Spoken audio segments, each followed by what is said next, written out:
who are the National Association of Scholars, and how did you come about this survey information to find out that we have real problems on these campuses with these professors? Absolutely, and thank you for your article. That was a great essay that you wrote. The National Association of Scholars is a watchdog organization for American higher education. So we work to protect free speech rights, due process rights. We work against foreign influence on campus, and we try to preserve the mission of the university as a truth-seeking mission and to serve the American public good. Right now, the problems with American higher education are many and varied. I often say it's cost, content, and conformity. The cost, content and conformity. In brief, universities and colleges are now used as weapons in ideological wars rather than informing students. It's true. They are indoctrinating. Right now, they are, aren't they? People are just now finding out some of our most prestigious Ivy Leagues are nothing but liberal cesspools. Yes, it's tragic. It's tragic because students are spending a lot of time, talent, and treasure in these institutions. They're not getting educated. Surveys always show that they remain ignorant about history, American history in particular, geopolitical matters. So they're going into debt, spending precious time not to be educated, but to be foot soldiers for the political left.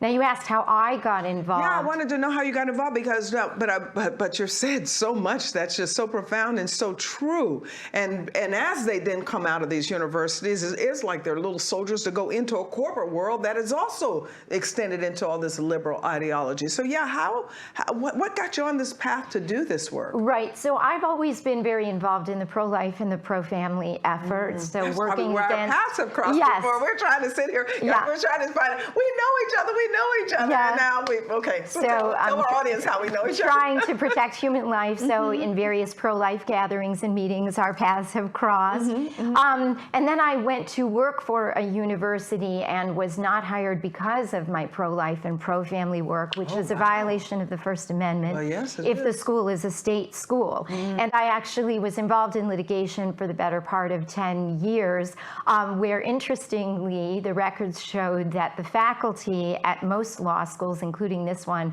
was 50-1 radical Democrat to Republican. So your article brought up that in the humanities, it's generally 8 or 10-1, but in legal education, it's even worse. Oh, my. That is, they have a token Republican, but the rest are not just Democrats, but Democrats on the far fringe, left wing of the Democrat. So really, you have no balance whatsoever coming from the universities, from the faculty and the administrators. And that leads us into one of the issues with the case that we were going to discuss.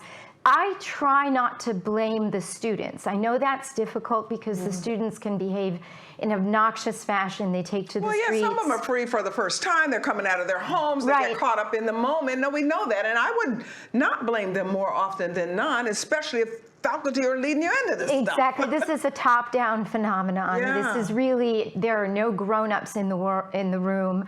You just have rabid ideologues using young people as cannon fodder, as their foot soldiers, and the young people simply reflect. They don't understand that they are being used in a war against America, against the West, against Christianity. They don't understand it. And well, especially on this point with the Gibson Bakery. I mean, this was during a time that we're already racially sensitive, if you will, because they forced the society to acknowledge their racism, if you will, because of a few incidents that were isolated incidents, actually. The campuses and the homes that the students are coming from are now in conflict with each other. You mentioned a lawsuit because the homes are pretty basic, especially at these Ivy League schools. They're basically conservative households, if you will, traditional life patterns. Work hard, go to college, get a job, get a family. Yes. But now the schools, from your study, that's why I put it in my column, you've surveyed them and found that it's so disproportionate. And it is left-wing ideologue. It's not just we vote Democrat. Absolutely. You mentioned now in law schools, it's even worse. So what are we to do? What in the world? Is it only through lawsuit that we're going to be able to rectify some of these things? Well, I think parents, especially considering the cost, but also the time and the talent, need to be very careful about where they send their kids to school.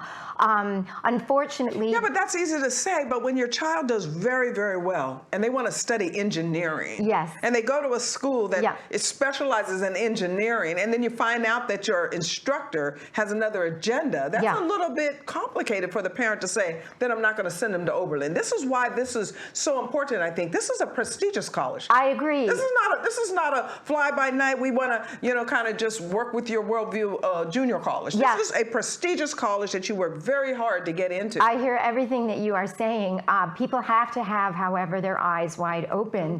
That the faculty are ideologues, the administrators are even more ideological, left-wing radical than the faculty, and it's a landmine situation. You do make any misstep, you can find yourself railroaded in a kangaroo court on campus. So I mentioned due process rights. And get out, and after paying all that money, won't be able to get a job because they tagged your... Absolutely, your record can be blemished. So we have to be honest about what has happened with faculty and administrators. They are hostile, openly hostile to the families that are sending these kids, openly hostile to the United States of America. James Madison University is a good example of that.